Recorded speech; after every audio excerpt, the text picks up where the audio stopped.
Da-da-da, da-da-da, don't you step on a snake. Don't you ride in a plane. 건강한 한 주 보내셨습니까? 생방송 건강클리닉 김세희입니다. 이제 날씨가 점점 무더워지고 있습니다. 흔히 뇌졸중은 겨울에 잘 생긴다고 알고 있는데요. 오히려 여름에 환자 수가 더 많다고 합니다. 건강보험 심사평가원 2013년에서 15년 자료에 따르면요. 12월에 58만여 명, 7월에 59만여 명으로 뇌졸중 환자 수가 여름에 더 많다고 합니다. 이 뇌졸중은 갑자기 생명을 잃을 수도 있고요. 또 신체마비나 언어장애 등 심각한 후유증을 가질 수 있는 무서운 질환입니다. 그래서 오늘 생방송 건강클리닉에서는 뇌졸중의 예방에 대해서 자세히 알아보는 시간 마련했습니다. 오늘 이 시간 뇌졸중에 대해 궁금증 있으신 분들은요, 상담 전화를 통해 이용해 보시기 바랍니다. 여러분을 위한 상담 전화 250-5100번, 5200번으로 전화 주시면 전문의의 친절한 상담 받으실 수 있습니다. 오늘 이 시간 뇌졸중의 예방에 대해서 자세하게 상담해 주실 분 소개해 드리겠습니다. 신경외과 전문의 김영수 선생님 나오셨습니다. 선생님 반갑습니다. 반갑습니다. 오늘 주제가 뇌졸중 예방입니다. 흔히들 뇌졸중을 중풍이라고 부르는데요. 이 한겨울 추운 날씨뿐만 아니라 무더운 여름에도 잘 발생하는 질환입니다. 선생님, 먼저 뇌졸중이란 질환이 어떤 질환인지부터 짚어주세요. 네, 뇌졸중은 뇌경색과 뇌출혈을 합쳐서 부르는 말입니다. 뇌혈액을 공급하는 혈관이 막히거나 터져서 이로 인한 뇌손상이 일어나게 되고 신체 장애가 나타나는 병입니다. 뇌졸중이란 말의 어원은 갑자기 두들겨 맞다는 뜻으로 예상치 못하게 발생하여 생명을 잃거나 반신마비, 언어장애 등을 나타낼 수 있는 심각한 질환입니다. 그렇군요. 이 뇌혈관의 어느 한 부위가 막히면서 뇌질환이 올 수 있는 질환인데 이 뇌졸중의 이 종류가 많다고 들었어요. 좀 어떤 종류인지부터 짚어주시겠어요? 네. 먼저 가장 경미한 일가성 뇌허혈 발작과 뇌경색 그리고 뇌출혈로 나눌 수 있습니다. 네. 일가성 뇌허혈 발작은 뇌경색의 증상이 일시적으로 왔다가 수분에서 수시간 내에 곧 좋아집니다. 뇌경색은 뇌혈관이 막혀서 영양분과 산소를 공급하는 혈액이 공급되지 않는 상황을 말합니다. 뇌출혈은 이와는 반대로 혈관이 터져서 혈액이 혈관 밖으로 새는 현상을 의미합니다. 네, 이제 크게는 일과성 뇌허혈 발작, 뇌경색, 뇌출혈로 알아볼 수 있는데요. 이 뇌경색 증상이 일시적으로 나타났다가 또 괜찮아지다가 이렇게 일과성 이것을 뇌허혈 발작이라고 하는데요. 이게 일시적으로 나타났다가 좋아지면요, 이게 위험한 질환인가요, 선생님? 네, 이러한 증상은 혈관이 막혔다가 다시 열린 것으로 뇌졸중 증상이 왔다가 수시간 내지 수분에서 사라집니다. 증상이 사라지기 때문에 대부분의 사람들은 이를 무시하기가 쉽습니다. 네. 또 이러한 증상들이 피로, 고령 등의 원인으로 발생했다고 생각하기 쉽습니다. 그래서 중요한 치료의 시기를 놓치는 경우를 많이 보고 있습니다. 당장 심각한 후유증을 나타내지는 않지만 미래에 발생할 뇌졸중에 대한 강력한 경고인자입니다. 실제로 이런 환자 중에 3분의 1이 뇌졸중이 실제로 발생합니다. 그렇군요. 잠깐 뇌졸중 증상이 왔다가 사라지는 뇌허혈성 발작. 괜찮겠지 쉽게 생각을 해서는 안 되겠는데 이게 뇌출혈의 경고라는 점 꼭 기억을 해야겠습니다. 선생님, 이 뇌졸중은 뇌혈관이 막히는 뇌경색 그리고 혈관이 터져서 출혈이 발생하는 뇌출혈도 이제 포함이 되는데요. 우선 뇌출혈은 어떻게 구분을 할 수 있을까요? 네, 뇌출혈은 내뇌출혈과 뇌지주막하 출혈로 크게 나눌 수 있습니다. 네. 준비된 그림을 보면서 설명드리겠습니다. 내뇌출혈은 갑자기 뇌혈관이 터지면서 뇌실질 안에 피가 고이는 병입니다. 대개는 의식 저하나 마비가 주된 증상입니다. 이에 반해 뇌지주막하 출혈은 동맥류라고 하는 원래 혈관이 약해져 있던 부분에 혈관이 터져 뇌를 싸고 있는 지주막 밑에 피가 고이는 병입니다. 심한 두통과 구토가 특징이며 대개는 반신마비가 없습니다. 네, 이제 뇌 안에 피가 고이는 뇌출혈 그리고 뇌에 막을 싸고 있는 지주막 밑에 출혈이 발생하는 게 지주막하 출혈이군요. 이 지주막하 출혈의 증상이 구통과 구토를 가져온다고 하셨어요. 또 다른 뇌출혈의 증상이 있을까요? 네, 뇌의 각 부분마다 기능이 다르기 때문에 어떠한 부분이 손상되었느냐에 따라서 증상이 다르게 나타납니다. 네. 준비된 그림을 보면서 설명드리겠습니다. 한쪽 팔 다리가 마비가 되거나 감각이 이상하다거나 말할 때 발음이 분명치 않거나 말을 잘 못한다. 또는 말을 이해를 하지 못한다고 할 때 일어서거나 걸으려고 하면 자꾸 한쪽으로 넘어지거나 갑자기 눈이 안 보이거나 혹은 둘로 보일 때 다음 그림을 보시겠습니다. 의식장애로 깨워도 깨어나지 못한다. 갑자기 벼락치듯이 심한 두통이 온다든지 주위가 뱅뱅 도는 것처럼 어지럽다든지 다양한 증상이 있습니다. 뇌졸중은 갑자기 뇌혈관이 막혀서 발생하는 병이기 때문에 네. 증상이 며칠 혹은 몇 주간에 걸쳐서 서서히 악화된다면 뇌졸중이 아닐 경우가 많습니다. 그렇군요. 뭐 발음이 분명하지 않다거나 한쪽으로 넘어진다거나 어지러운 증상이 있으면 뇌졸중의 증상일 수 있겠습니다. 근데 이런 증상들이 서서히 나타나는 게 아니라 이제 갑작스럽게 나타나는 질환이다 보니까 더 위험한 질환인 것 같은데요. 이 뇌졸중의 발생률은 어느 정도인가요? 네, 뇌졸중은 중년 및 노년에서 발생하는 신체 불구의 가장 흔한 원인입니다. 준비된 그림을 보면서 설명드리겠습니다. 현재 우리나라는 급속한 노령화로 노인 인구가 늘어가고 있고 그만큼 뇌졸중의 발생률도 상승하여 2004년에 약 10만 건이던 발생 건수가 2030년에는 35만 건으로 약 3배 이상 상승될 것으로 추정하고 있습니다. 다음 그림을 보시겠습니다. 뇌졸중은 암, 허혈성 심질환에 이어 세 번째로 흔한 사망의 원인입니다. 경남에는 울산, 대구에 이어 전국 3위권을 나타내고 있어 상당히 높은 비율을 나타내고 있습니다. 네. 시군구별로는 창원 의창구, 창원 마산 해원구, 창원 진해구 등의 순으로 높았고 남해군과 함양 창녕군의 순으로 낮았습니다. 하지만 희망적인 부분은 뇌졸중의 80%가량은 예방할 수 있는 질환이라는 것입니다. 또한 발생하였다 하더라도 신속한 치료를 통해 극복할 수 있습니다. 네, 이제 뇌졸중은 사망률도 높고 휴유증도 큰 질환이지만 희망적으로 충분히 예방이 가능하고 또 신속한 치료를 통해서 극복이 가능한다는 질환이라고 말씀을 하셨습니다. 자, 그렇다면 이 뇌졸중이 의심되는 경우에는요, 어떻게 해야 될까요, 선생님? 네, 뇌졸중이 의심되는 경우에는 주변 사람들에게 알리고 지체 없이 119에 도움을 청하는 것이 좋습니다. 의식이 안 좋을 때 손가락을 따거나 혈압약, 우황청심환 등을 먹이는 경우가 있는데 이러한 경우에는 삼키는 기능이 마비된 환자에서 기도를 막아 질식을 시킬 수 있으므로 위험한 상황이 될 수 있습니다. 옷을 느슨하게 하고 토할 경우에 고개를 옆으로 돌려 기도를 확보하고 빨리 병원으로 후송하여야 합니다. 그렇군요. 이 생방송 건강클리닉 오늘 이 시간 뇌졸중에 대해 알아보고 있는데요. 궁금증 있으신 분들은 상담 전화 이용하시기 바랍니다. 여러분을 위한 상담 전화 250-5100번, 5200번으로 전화 주시면 되겠습니다. 선생님, 이 뇌졸중으로 이렇게 병원을 방문하게 되면요. 어떤 검사부터 받게 되나요? 네, 다양한 뇌졸중의 증상이 있기 때문에 혈관이 막혔는지 터졌는지에 따라 치료 방법이 완전히 다르기 때문에 정확한 진단을 위해 검사를 하는 것은 중요합니다. 네. 대표적인 검사는 CT, MRI, 혈관 조영술 등이 있습니다. 우선 CT는 빠른 촬영이 가능하다는 장점이 있어서 네. 필수적으로 사용되고 있습니다. 조기 진단 및 치료가 중요한 급성기 뇌졸중 환자에서 필수적으로 시행되고 있습니다. 준비된 그림을 보면서 설명드리겠습니다. 왼쪽 그림에서 다소 검은 부분이 뇌경색이 발생한 영역입니다. 또한 우측 그림과 같이 CT 혈관 촬영을 함께 시행하였을 경우는 막힌 혈관이나 파열된 뇌동맥류를 동시에 확인할 수 있는 장점이 있습니다. 그렇군요. 지금 뇌혈관의 질환의 다양한 검사 방법을 알아보고 있는데요. CT 검사의 장단점을 알아봤고요.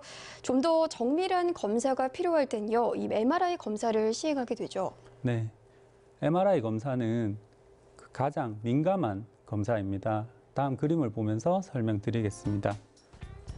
우측 MRI에서 화살표 부분, 흰색으로 보이는 부분이 급성 뇌경색입니다. 네. 하지만 이때 좌측의 CT 영상에서는 확인이 되지 않습니다. 증상 발생 수분 이내에 초급성 뇌경색 병변을 잘 보여줄 수 있고 또한 작은 뇌경색 병변도 잘 보여준다는 장점이 있습니다. 다발성 뇌경색의 경우 뇌경색의 발생 기전을 추정할 수 있는 좋은 도구가 될 수 있습니다. 다만 CT에 비해서 촬영 시간이 많이 걸리고 다소 비싸다는 단점이 있습니다. 네. 앞서 설명드린 CT와 MRI 검사상에서 뇌혈관 질환이 진단되면 필요에 따라 뇌혈관 조영술을 시행할 수도 있습니다. 뇌혈관 평가에 있어서 가장 정확한 검사입니다. 네, 이제 MRI 같은 경우에는 초급성 뇌경색 병변을 잘 보여줄 수 있고요. 이 작은 뇌경색 병변도 잘 보여줄 수 있다는 장점을 가지고 있습니다. 이 뇌혈관의 상태를 알아볼 수 있는 가장 확실한 검사가 이 뇌혈관 조영술이라고 하셨는데 어떤 진단법인지부터 좀 자세하게 알려주세요.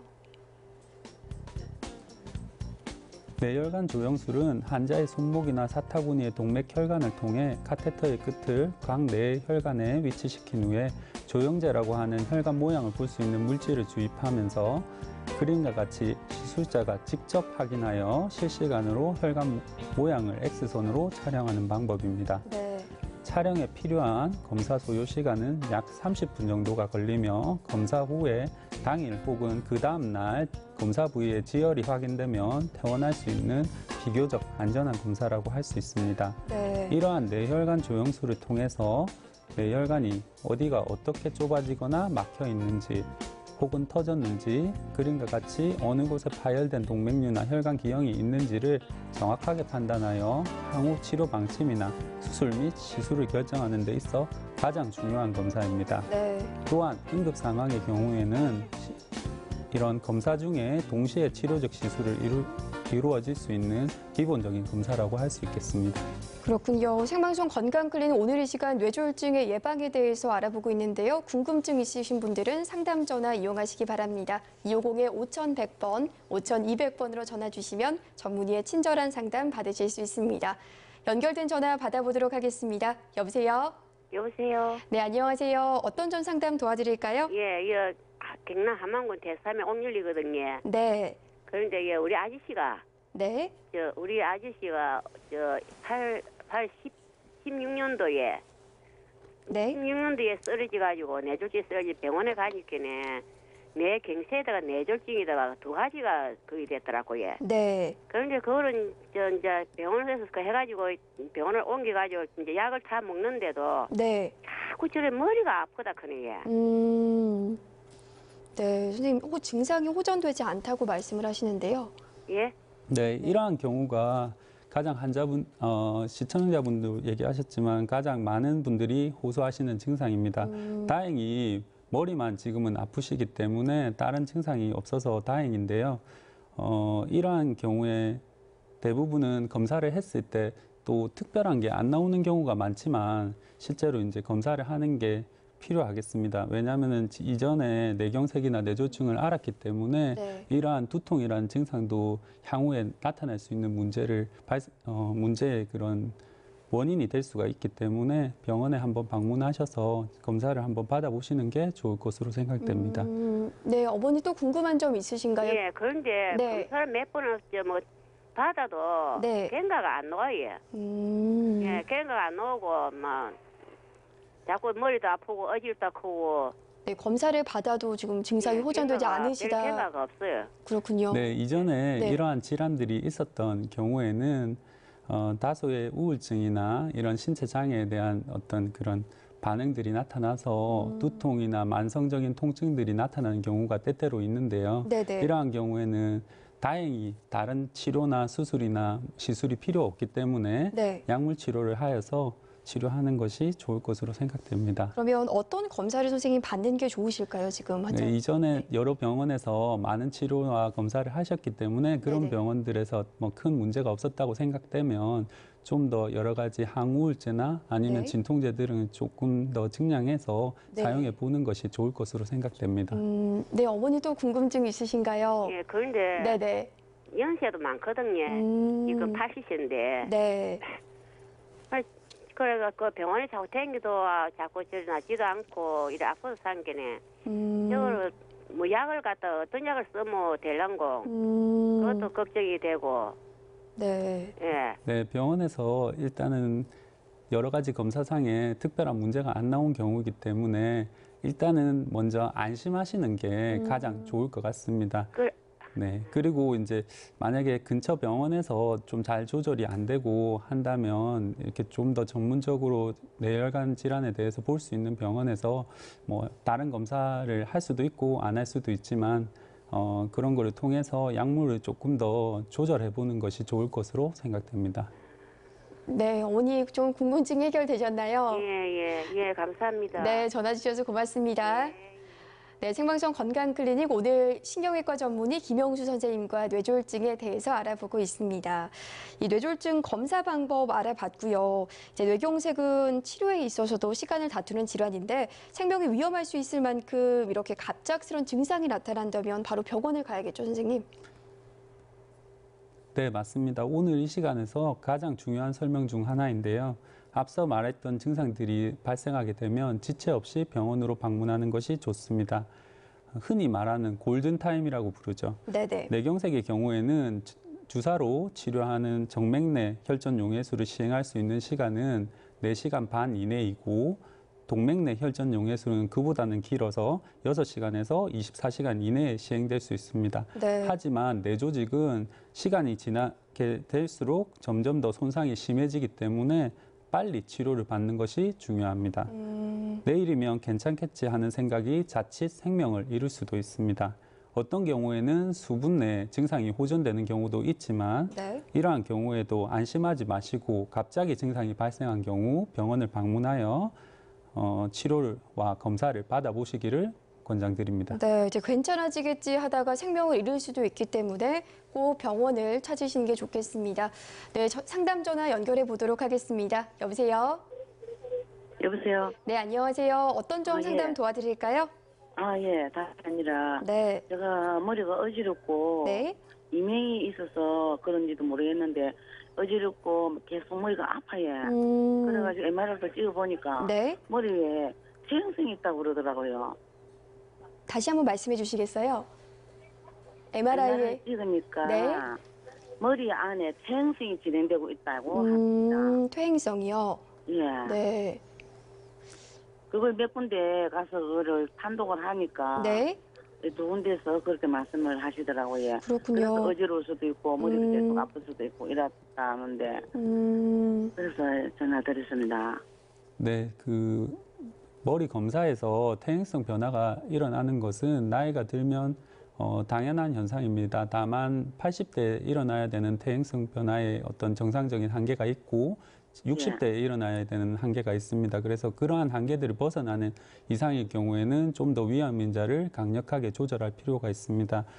지금 같은 경우에는 퇴행성 변화만 있다고 주로 얘기할 때는 그 외에는 좀 다른 이상이 많이 없는 경우가 많습니다. 그래서 이명 같은 거는 물론 이비인후과 진료나 그런 것도 받으셨겠지만 증상을 좀 더 조절하는 것이 필요하겠습니다. 일단은 아까 앞서 말씀드린 말씀드린 것처럼 이러한 증상들이 특별한 문제가 없기 때문에 약물 치료나 이런 것을 통해서 어지러운 증상이나 머리가 아픈 것을 좀 더 조절할 수 있을 걸로 생각됩니다. 지금 6, 7년을 먹어도 안 되고요. 이제 병원을 이비인후과를 또 딴 데를 바꿔봤습니다. 그게 이제 조금 효과는 있는데 사람이 한장을 하고서요. 선생님, 그럼 이 퇴행성 변화와 이 머리 아픈 두통은 상관관계가 있는 건가요? 일반적으로 이러한 증상은 큰 상관은 없다고 알려져 있고요. 대부분 머리 아파서 MR이나 CT나 이런 검사들을 해보는 경우에 많은 경우에 큰 이상이 없는 경우가 많습니다. 다만 이런 증상과 상관없이 방금처럼 퇴행성 변화를 보이는 경우는 상당수가 많은데요. 이러한 경우에는 저희들은 특별한 치료는 하지 않고 약물로서 조절하는 것을 하고 있습니다. 다만 이러한 시청자분께서는 6년 내지 7년 정도의 긴 시간 동안 이렇게 두통이나 만성 두통으로 고통을 받고 계시기 때문에 신경과에 방문을 하셔서 약을 좀 더 정밀하게 바꿔보는 것을 추천드립니다. 네, 어머니 선생님, 죄송한데 그게 제가 신경과 몇 군데를 다니면서도 약을 먹고 했는데 별 차도가 없습니다. 차도가 없어요. 그래갖고 수면 부족이 돼갖고 잠이 안 오고 돼갖고 수면제까지도 먹어야만이 자고 소리가 너무너무 또 귀에서 프랑카드 흔들리는 소리가 나고 이래갖고 그래서 머리가 아픈 건지 여러 가지로 기도 시술도 2번이나 하고 그런데도 머리가 아프고 그러는데 병원에서는 약이 더 이상은 들어가면 안 된다고 난 너무 말로 다 못할 정도로 아픕니다. 저희들이 이렇게 좀 약을 이제 경우에 따라서 쓸 수 있는 게 제한될 수 있는데요. 다만 이러한 어떤 머리 쪽이나 뇌신경 쪽을 전문으로 이제 하는 병원들에서는 좀 더 이제 세고 강력한 약들을 쓰는 경우들이 때때로 있습니다. 환자분 검사상에 특별한 문제가 없다면 네. 이러한 부작용들을 고려해서 조금 더 강력한 약을 사용해 보는 것도 도움이 될 거로 조금 생각됩니다. 뇌혈관을 전문적으로 하는 곳에 가서 검사를 받아보시는 것도 하나의 방법이 될 수 있을까요, 선생님? 네, 그 방법이 아주 좋을 것 같습니다. 아, 뇌혈관이요. 네네. 예, 그러면 예, 선생님 간단하게 네. 이 신경과로 가야 됩니까? 신경외과로 가야 됩니까? 네, 그러한 것은 큰 지금 차이는 없습니다. 이제 뇌혈관 센터가 있는 좀 다소 이제 큰 병원이라면 신경과나 신경외과나 먼저 마음에 드시는 부분을 선택을 해서 진료를 하시고요. 병원 내부에서 그런 거에 이제 전문 파트에 맞는 병원은 모르잖아요. 네, 일단은 신경과를 먼저 방문하셔서 한번 진료를 받아보시고. 네, 어머니 네네. 저희가 그 뇌혈관을 전문적으로 하시는 곳에 가셔서 신경과를 먼저 방문하시면요. 이 진단에 따라서 조금 도움이 되실 것 같습니다. 아, 예, 알겠습니다. 네, 전화 주셔서 감사합니다. 고맙습니다. 네, 또 한 통의 전화 받아보도록 하겠습니다. 여보세요? 여보세요? 네, 안녕하세요. 예. 어떤 점 상담 도와드릴까요? 예. 네. 저희 어머니께서요. 네. 지금 한 15년 전에 뇌출혈하고 뇌경색이 왔거든요. 네. 그런데 그때부터 약을 계속 지금 먹고 있거든요. 네네. 그런데 그때 또 많이 어지러워가지고 이비인후과 가가지고 어지러워가지고 이비인후과 가지고 그 약간 기한에 네. 수술 약간 했거든요. 네네. 그런데 옷에 또 많이 어지럽다 그래가지고요. 네. 그래가지고 어디 가야 될지 한번 물어보려고요. 네, 가장 좋은 방법은 먼저 수술을 하였던 병원에서 네. 치료가 도움이 되었기 때문에 자기의 상태를 가장 잘 알고, 아버지의 상태를 가장 잘 알고 있는 기존에 잘 치료됐던 병원으로 다시 한번 방문하셔서 한 번 더 지금 상태에 대해서 재평가 받아보시는 게 좋을 것으로 생각됩니다. 네. 아, 그런데 옷에 막 머리가 아프고 머리가 빙빙 도는 것도 이런데 신경과로 가야 됩니까? 신경외과로 가야 됩니까? 이비인후과로 가야 됩니까? 일단은 먼저 지난번에 치료를 해가지고 성공적인 결과를 낳았던 이비인후과에 가서 한 번 더 진료를 받아보시고요. 그래서도 안 되면 한번 신경과나 신경외과 그런 혈관 쪽도 한번 보시는 것이 도움이 될 것으로 생각됩니다. 네, 감사합니다, 아버님. 감사합니다. 네. 네, 또 한 통의 전화 받아보도록 하겠습니다. 네, 다음에 다시 한번 연결해 보도록 하겠습니다. 네, 오늘 김영수 선생님과 뇌졸중의 예방에 대해서 자세히 알아보고 있습니다. 이렇게 괜찮아지겠지 하다가 싶으면서도 이게 참 위험한 질환인데 평소에 이 뇌경색의 전조 증상에 대해서 좀 알아두는 게 좋을 것 같아요. 선생님, 뇌경색의 증상 다시 한번 짚어주세요. 네, 한쪽 방향에 얼굴, 팔, 다리에 마비가 생기거나 감각 이상이 생기거나 혹은 말이 어눌해지거나 음식을 잘 못 삼키는 증상, 빙빙 돌면서 어지럽거나 걸음이 불편해지는 증상, 또 심한 두통이나 구토, 의식 저하 등의 증상이 나타나면 지체하지 말고 바로 병원을 찾아야 되겠습니다. 네, 팔다리가 저리거나 말이 어눌해지거나 또 걸음이 불편해지거나 심한 두통이 있다면 꼭 병원을 찾아야겠습니다. 이제 이렇게 병원을 찾는다면요, 선생님, 뇌혈관의 질환의 치료는 어떻게 이루어지나요? 네, 뇌졸중은 원인에 따라서 치료 방법이 다양한데요. 네. 혈관이 막힌 경우와 터진 경우에 치료가 완전히 다릅니다.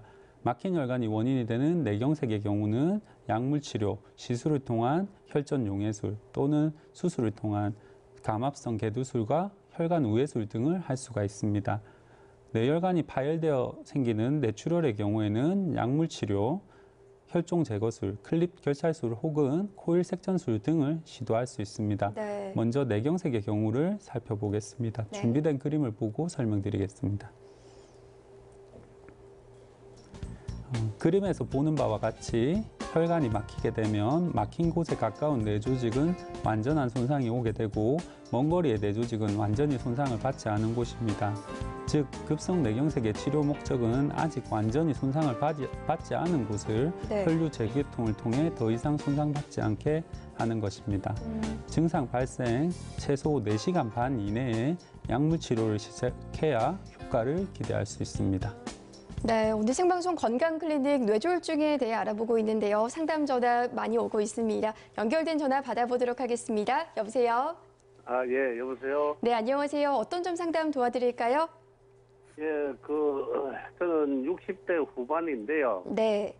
격일제로 주야간을 근무하는 사람입니다. 네. 약 한 5, 6개월 전에, 네. 수면이 부족해서 그런지 몰라도 자전거를 타고 이렇게 이제 순찰을 돌다가 어지러워서 네. 자전거에서 내려가지고 한 10여 초 정도 굉장히 좀 어지러운 그런 증세에 있어서 안정을 취해가지고 네. 다시 갔는데 지금은 그런 현상이 없습니다만은 5, 6개월 전에 한 번 있었거든요. 네. 예, 그래서 병원에 전문의한테 갔더만은 다음에 이런 증상이 한 번 더 있으면은 바로 응급실로 네. 가셔야 좋을 것 같다 이렇게 말씀을 하시더라고요. 네네. 예, 지금은 그런 현상은 없는데 네. 계속적으로 이제 격일제 주야 근무를 하기 때문에 그렇게 이렇게 그냥 두고 있어도 되는 건지 다음에 다시 올 때 보면은 반드시 응급실로 가기는 가지만 네. 어떻게 그냥 이제 일상생활을 그냥 하고 있으면 되는지 네네. 여쭤보고 싶습니다. 네. 네, 지금처럼 주야간 근무를 하시거나 이렇게 교대 근무를 하시는 분은 일상적으로 큰 스트레스에 노출되었다고 할 수 있습니다. 아주 전화를 잘 주셨는데요. 아까 말씀드렸던 일가성 허혈 발작이 다소 의심되는 상황입니다. 기존에 병원에 가셔서 진료를 받으셔가지고 이런 증상이 발생하면 즉시 응급실로 방문하라는 설명을 잘 들으셨고요. 그때 당시에 혈관 검사나 뇌혈관에 대한 평가를 하셨다면 그 말대로 조금 경과를 보면서 이러한 증상이 다시 발생할 때 응급실로 즉시 방문하는 게 좋겠습니다만은 그때 당시에 이제 검사를 진행하지 않았다면 한번 병원을 방문하셔가지고 검사를 받아보고 정밀 평가를 해보는 것이 좋을 것으로 생각됩니다. 네, 근데 선생님. CT나 MRI, 그 당시에 CT나 MRI를 촬영은 하지 않았고요. 네. 혈관 검사는 했었거든요. 했는데, 결론적으로 아까 처음에 말씀드린 대로 그런 증상이 있으면은 바로 응급실로 가보세요라고 말씀을 하시더라고요. 이 CT나 MRI는 촬영은 아직 아니셨지만 좀 걱정이 되신다라고 하시는 것 같은데. 네. 최근에는 CT 같은 경우에는 특별한 이상이 없는 경우에는 10만 원 정도 아니면 이상이 있거나 하는 경우에는 아주 10만 원 이내로 물론 작은 돈은 아니지만 상당히 많이 저렴해졌고요. 최근에 이제 여러 가지 정부 정책들이 좋아짐에 따라서 정부 로드맵에는 8월 달쯤에는 MRI 혈관 촬영도 보험이 될 수도 있다는 그런 것을 알려져 있습니다. 그래서 한번 검사를 해보지 않으셨다면 그렇게 많은 비용은 아니기 때문에 자기의 몸을 생각해서 한번 투자한다 생각하시고 검사를 해보는 것이 좋을 것으로 생각됩니다. 네, 아버님 꼭 병원에 가서 검사 꼭 받아보시기 바랍니다. 또 궁금증 있으신가요? 감사합니다. 네, 전화 주셔서 고맙습니다. 네, 생방송 건강클리닉 신경외과 전문의 김영수 선생님과 뇌졸중에 대해서 알아보고 있습니다. 네, 뇌혈관 치료에 대해서 이제 알아봤는데요. 이제 급성 뇌경색의 경우에는 증상이 발생한 지 4시간 반에 혈전 용해술을 받으면 효과를 볼 수 있다라고 하셨는데요. 실제로 어떻게 효과가 있는지 궁금해요. 네, 준비된 그림을 보면서 설명드리겠습니다. 식당에서 갑자기 쓰러져 우측 팔다리 마비가 있던 69세 여자분입니다. 운이 좋게도 주변에 사람이 있어서 병원에 빠르게 도착할 수 있었습니다. 네. MRI에서는 손상받은 조직이 별로 없는 상태에서 주사로 혈전 용해제가 투여되었고 좌측에 막혀있던 혈관이 약 1시간 뒤에 촬영한 사진에서는 완전히 재개통된 사진입니다. 환자는 건강하게 퇴원했습니다. 혈전 용해제 이외에도 동맥내 혈전 제거술을 이용하여 이분처럼 빨리 오지 못한 경우에도 시간이 지나 약물 치료를 할 수 없는 환자에게도 혈관을 다시 열어줄 수도 있습니다. 이제 방금 혈전 용해제를 알아봤고요. 이 혈전 용해제 말고도 혈전 제거술로 뇌혈관을 뚫어준다라고 말씀을 하셨는데요. 이 혈전 제거술이라고 하면 수술인가요, 선생님? 어떤 치료 방법인가요? 네, 동맥내 혈전 제거술은 수술은 아니고 네. 시술의 형태로 이루어지게 됩니다. 자다가 아침에 일어나 보니 왼쪽 팔다리 마비와 안면 마비가 있어 다소 늦게 응급실로 방문한 81세 할아버지였습니다. 시간이 조금 지났기 때문에 그 주사를 통한 그 혈전 용해술을 시행할 수가 없었고 네. 뇌혈관 조영술을 통해 막힌 혈관을 직접 확인하고 해수성 스텐트를 사용하여 혈전 제거술을 시행한 모습입니다. 뇌혈관 조영술을 시행하여 혈관이 막힌 것을 확인하고 혈전을 몸 밖으로 끄집어내게 되면 막힌 혈관이 다시 열리게 됩니다. 당시 막혀있던 혈전이 실제로 스텐트에 걸려있는 모습입니다. 이러한 동맥내 혈전 제거술은 그 안정성이나 치료 효과가 약물 치료에 비해 동등하거나 낮다고 생각되고 있습니다. 네. 또한 치료 가능 시간도 최대 24시간으로 약물 치료가 가능한 시간이 지났을 때도 치료가 가능할 때가 많습니다. 그렇군요. 이렇게 혈전 제거술을 받게 되면 막힌 혈관이 모두 뚫리게 될까요? 아니면 조금 힘든 경우도 있을까요, 선생님? 네, 이러한 시술은 신의료기술로서 최근에 이렇게 각광을 받고 있는 치료법입니다. 네. 모든 치료법이 그렇듯이 항상 늘 잘 치료되는 것은 아니고 80% 정도에서 성공적인 치료율을 나타내고 있습니다. 다만 시술로 재개통을 하지 못한 경우에도 다른 방법이 있습니다. 준비된 그림을 보면서 설명드리겠습니다. 시술을 통해서 재개통을 하지 못했던 경우에는 뇌혈관 문합술이라는 방법을 택할 수가 있습니다. 네. 그림과 같이 두피나 머리카락으로 가는 혈관을 머리 안으로 연결해 주어 뇌혈류를 개선시킬 수도 있습니다. 그렇군요. 생방송 건강클리닉 오늘 이 시간 뇌졸중에 대해 궁금증 알아보고 있는데요. 궁금증 있으신 분들은 250-5100번, 5200번으로 전화 주시면 전문의의 친절한 상담 받으실 수 있습니다. 이 뇌혈관 질환에 대해서 지금 자세히 알아보고 있는데요. 뇌혈관이 막힐 수인 경우에는 혈전 용해제를 주입하고요. 아니면 스텐트망을 이용한 혈전 제거술 알아보고 또 문합술까지 시행이 된다라고 하셨어요. 그러면 뇌혈관이 터진 뇌출혈의 경우에는 선생님 어떻게 할 수 있을까요? 뇌실질 뇌출혈은 내과적 약물 치료 혹은 혈압 및 뇌압 조절을 할 수 있는 치료를 하게 됩니다. 다만 출혈량이 많아 이러한 약물 치료가 효과가 적을 것으로 생각되면 수술을 하는 경우도 있습니다. 네. 다음 준비된 그림을 보면서 설명드리겠습니다. 머리에 작은 구멍을 뚫어 간에 삽입하여 혈종 배액술을 시행할 수도 있고 출혈량이 매우 많은 경우에는 직접 크게 머리를 열어 혈종을 제거할 수 있습니다. 우측 사진에서 하얗게 보이는 피를 작은 간에 삽입하여 다른 뇌의 손상을 최소로 하여 출혈을 제거한 사진입니다. 네. 다음 그림을 보시겠습니다. 뇌주막하 출혈의 경우에는 파열된 동맥류를 CT나 뇌혈관 조영술을 통해서 찾고 다음과 같이 클립 결장술을 시행하여 터진 동맥류를 클립으로 결착시키는 치료를 하기도 합니다. 네. 최근에는 수술을 하지 않고 뇌혈관 조영술을 시행함과 동시에 가느다란 간을 동맥류에 위치시킨 다음 백금 코일로 파열된 동맥류를 막아주는 코일 색전술이라는 방법으로 치료하기도 합니다. 약해진 동맥류의 벽을 보강해 줌으로써 출혈을 예방할 수 있게 하는 비수술적 치료 방법입니다. 이 내과적인 약물 치료 그리고 수술적 방법으로 혈종을 제거하기도 하는군요.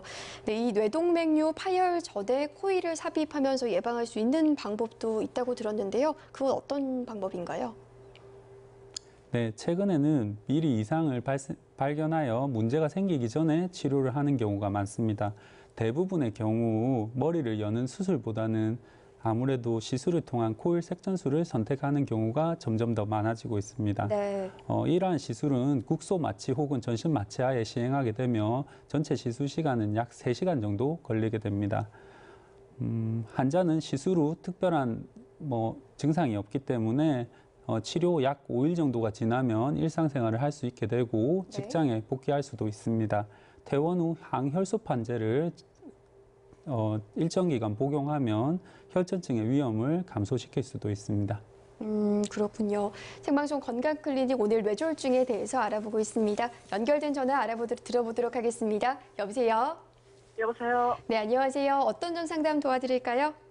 네, 제가 지금 64세인데 네. 한 5, 6년 전에 마트에서 일을 하다가 화장실을 가는데 한 10초 정도 네. 그냥 멍하니 해가지고 아무것도 안 보여. 비행들 멍하니 아무것도 안 보여가지고 멈춰 딱 서가지고 한 10초 있다 보니까 네.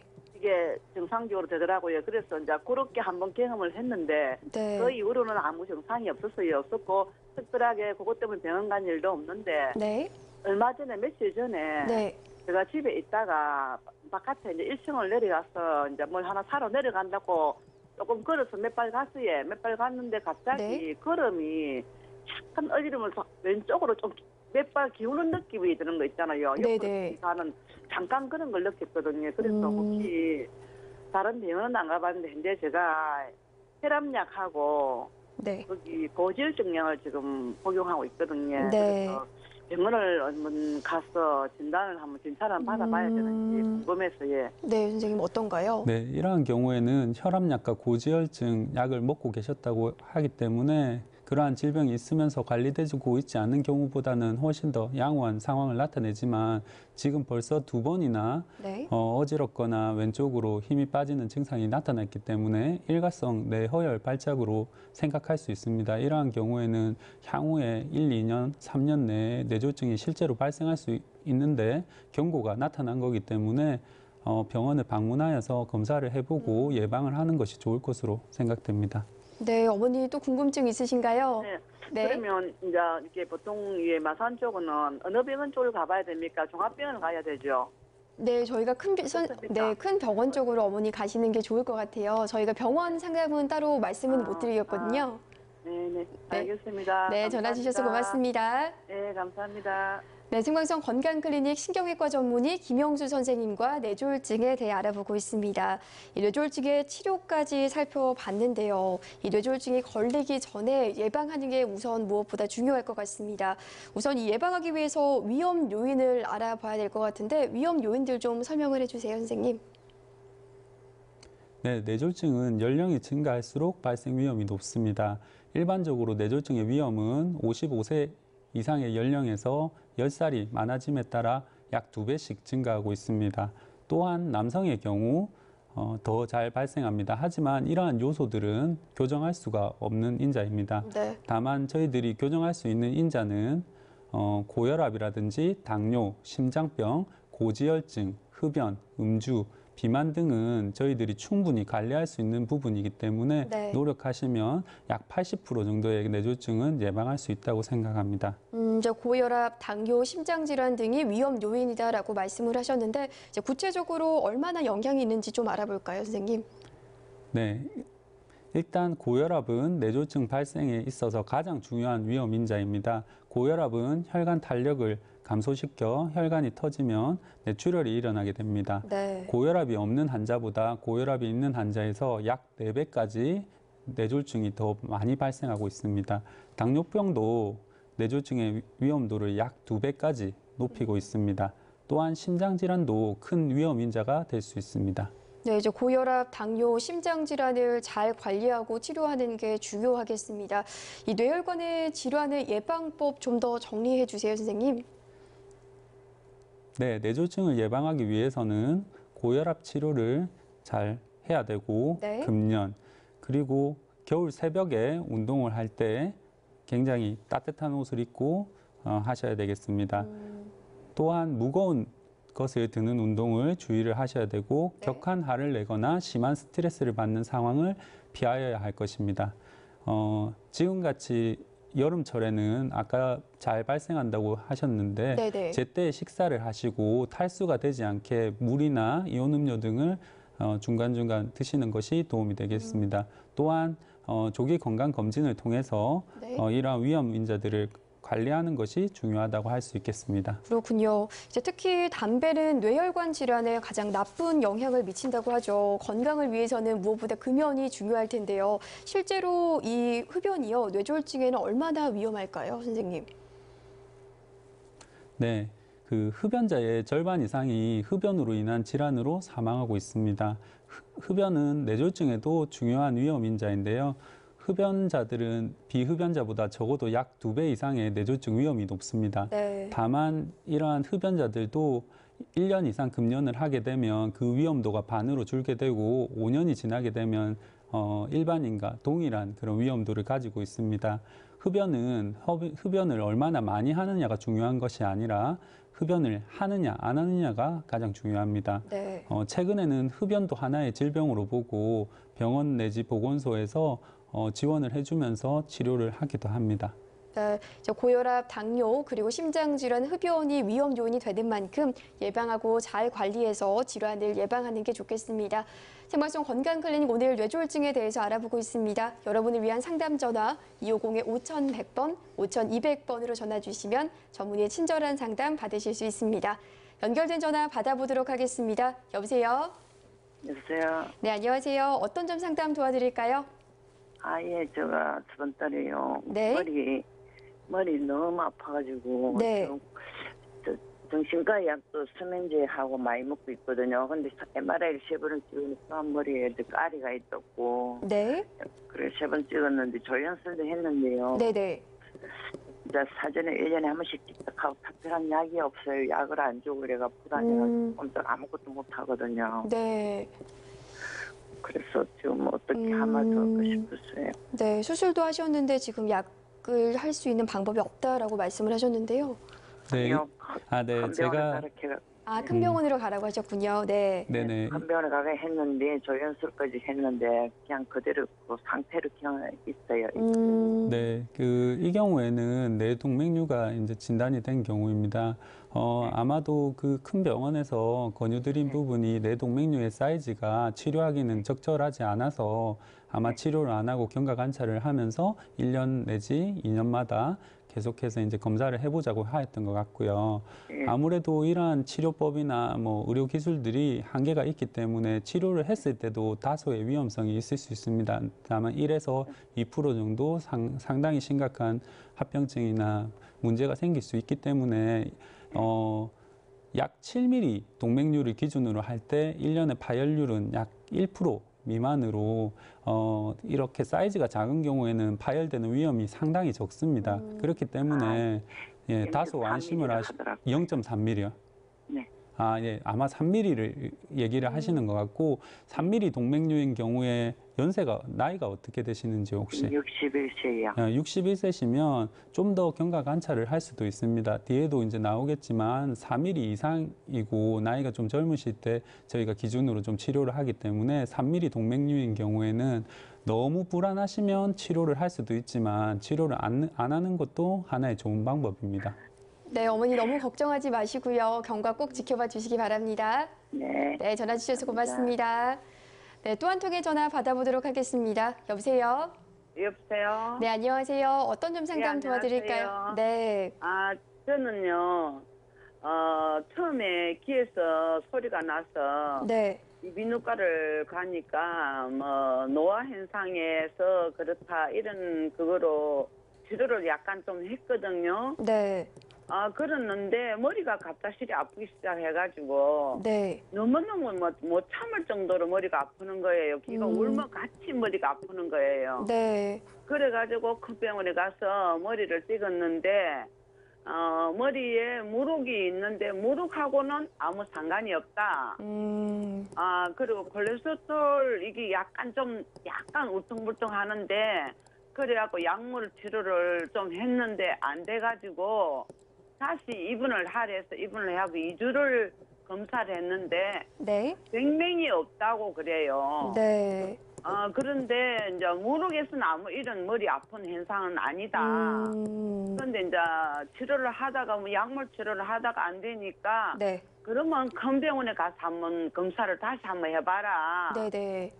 그런 게서 아직까지 가지는 안 하고 있는데 머리가 기가 오면 같이 머리가 아파요.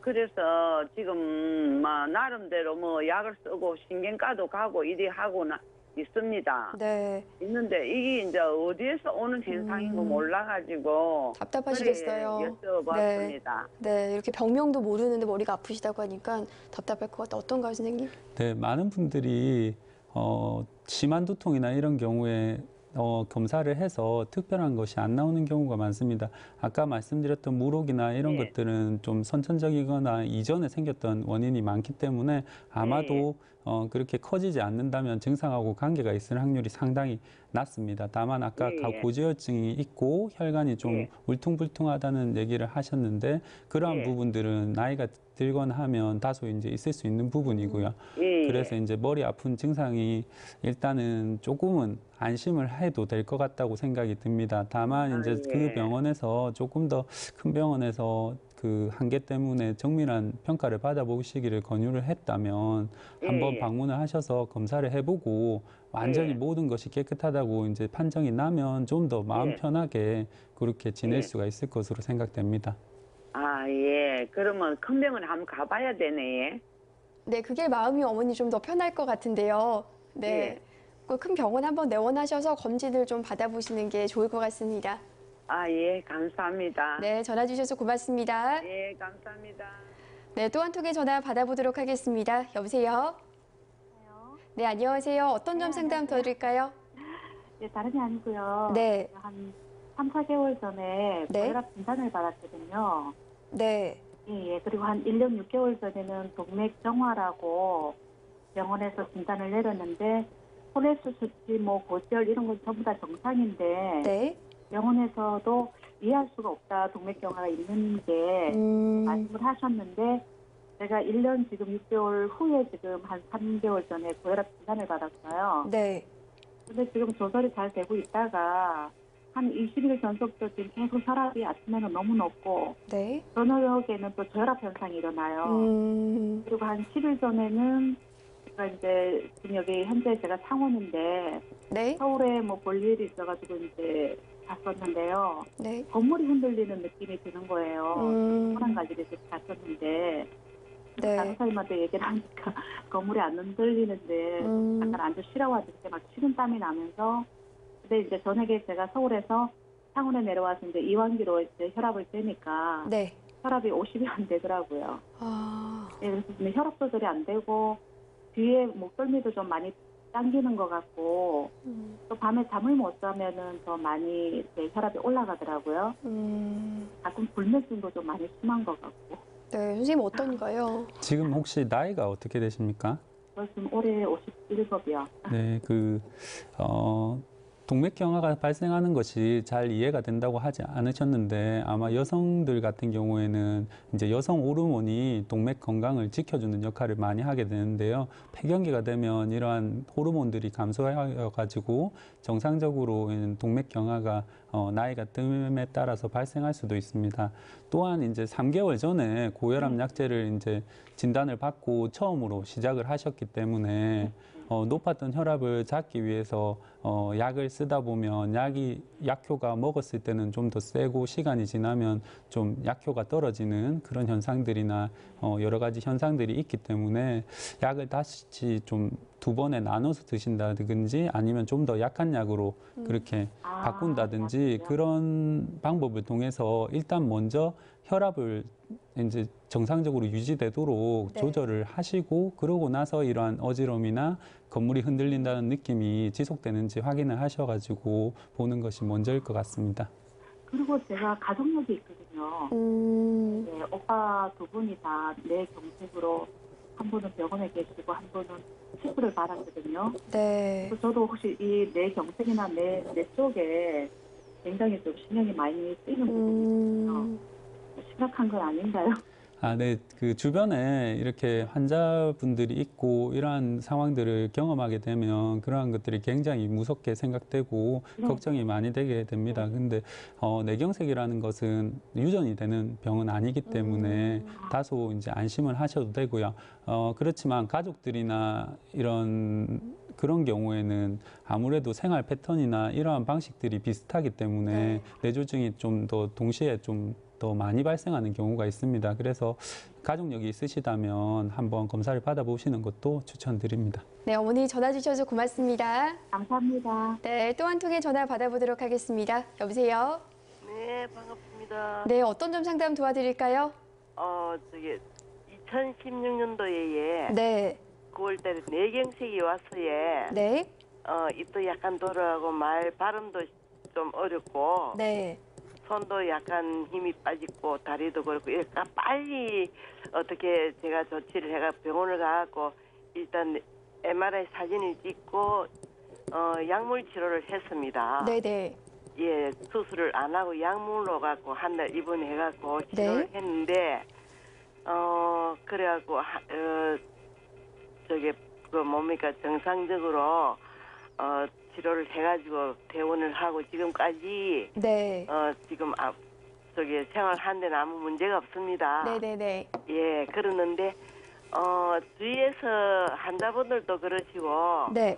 또 제가 환자분들한테 이야기 듣고 우리 제가 치료한 과장님한테 말씀을 여쭤보니까 네.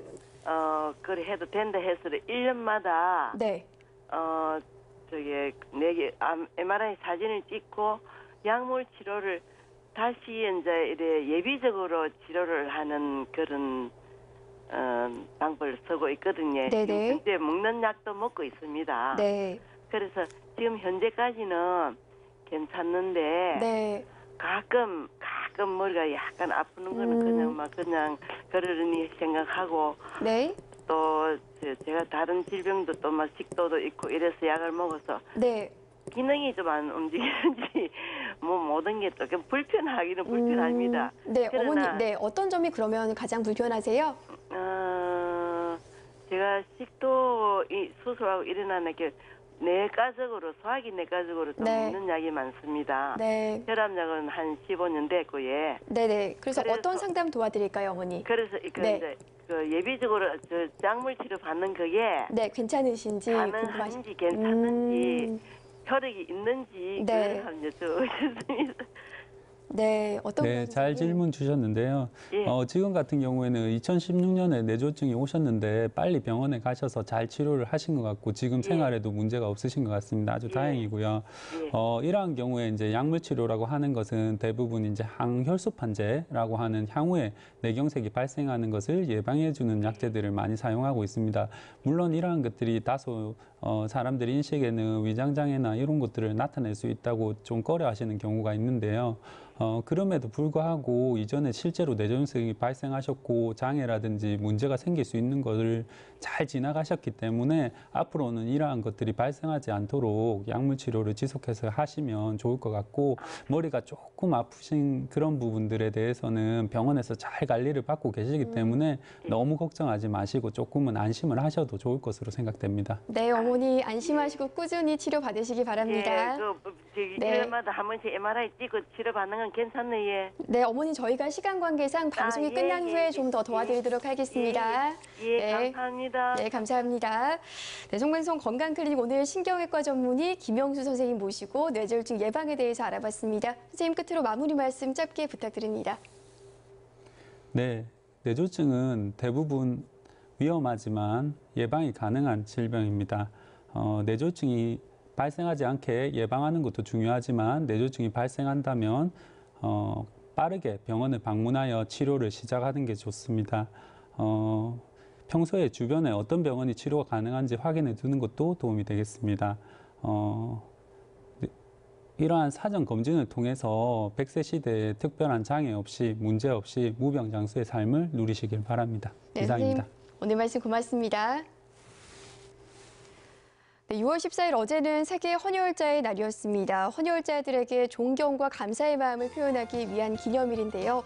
헌혈은 건강한 사람들만이 할 수 있는 유일한 봉사활동이죠. 앞으로도 많은 분들이 생명을 살리는 헌혈 봉사에 함께 참여하셨으면 좋겠습니다. 생방송 건강클리닉 오늘 여기서 인사드리겠습니다. 시청해주신 여러분 고맙습니다.